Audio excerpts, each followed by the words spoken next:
চলে এসেছি আমরা মন্দিরে। হ্যালো এভরিওয়ান, চলে এসেছি আমি পাপিয়া আবার আমার জীবনের সুন্দর দিনের একটা গল্প নিয়ে।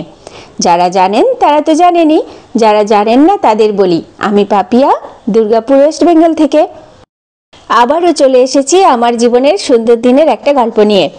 চারিদিকে শুধু জল জল আর জল। কি মনে হচ্ছে দীঘা চলে এসেছি?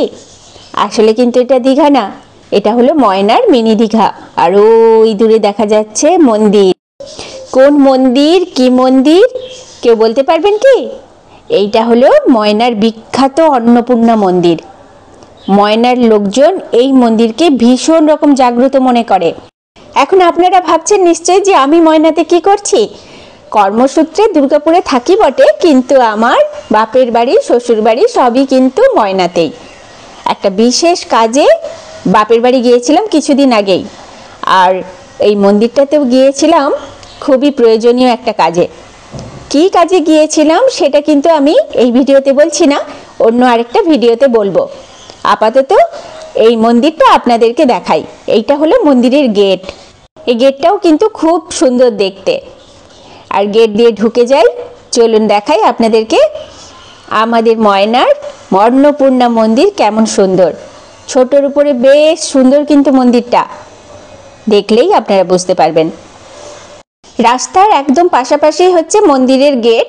তারপর ঢুকে গিয়ে কিন্তু বেশ কিছুটা দূরেই ওই যে মন্দির দেখা যাচ্ছে, মন্দির প্রাঙ্গণ। মন্দির প্রাঙ্গণটা এত সুন্দর যে কি বলবো।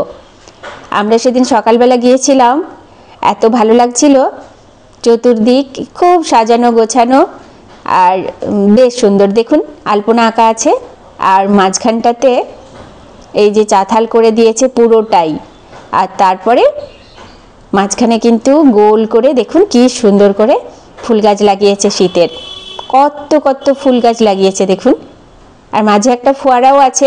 এই ফোয়ারাটা মন্দিরে যখন বিশেষ বিশেষ অনুষ্ঠান হয় তখন কিন্তু চালানো হয়। এই মন্দিরটাতে সারা বছর পুজো তো লেগেই থাকে, তার সঙ্গে সঙ্গে বিভিন্ন রকমের অনুষ্ঠানও এখানে হয়। বিয়ে, অন্নপ্রাশন, পৈতে, মানসিক মানত সব সময় জমজমাট হয়ে থাকে এই মন্দির। ময়নার লোকজন এই মন্দিরকে ভীষণ রকম জাগ্রত মনে করে। আর এই দেখুন মন্দিরের পাশেই রয়েছে একটা জগডম্বুরের গাছ। আমরা যখন গিয়েছিলাম তখন দেখছিলাম ওখানে সব মাইক টাইক বাঁধছিল ওই ছেলেটেলেগুলো। আসলে ওইখানে তারপরেই একটা অনুষ্ঠান বাড়ি ছিল। আর এই যে যখন ওইখানে আমাদের কাজকর্মগুলোও ছিল, আর তার সঙ্গে সঙ্গে আমি শুভর সঙ্গে এইখানে ঘুরে ঘুরে বেড়াচ্ছিলাম আর ফটো তুলছিলাম আর ভিডিও করছিলাম আপনাদেরকে দেখাবো বলে। কেন গিয়েছিলাম, কি জন্য, সেটা পরে বলছি। এখন এই ভিডিওটা এই পর্যন্তই। টাটা, বাই বাই, ভালো থাকবেন সবাই।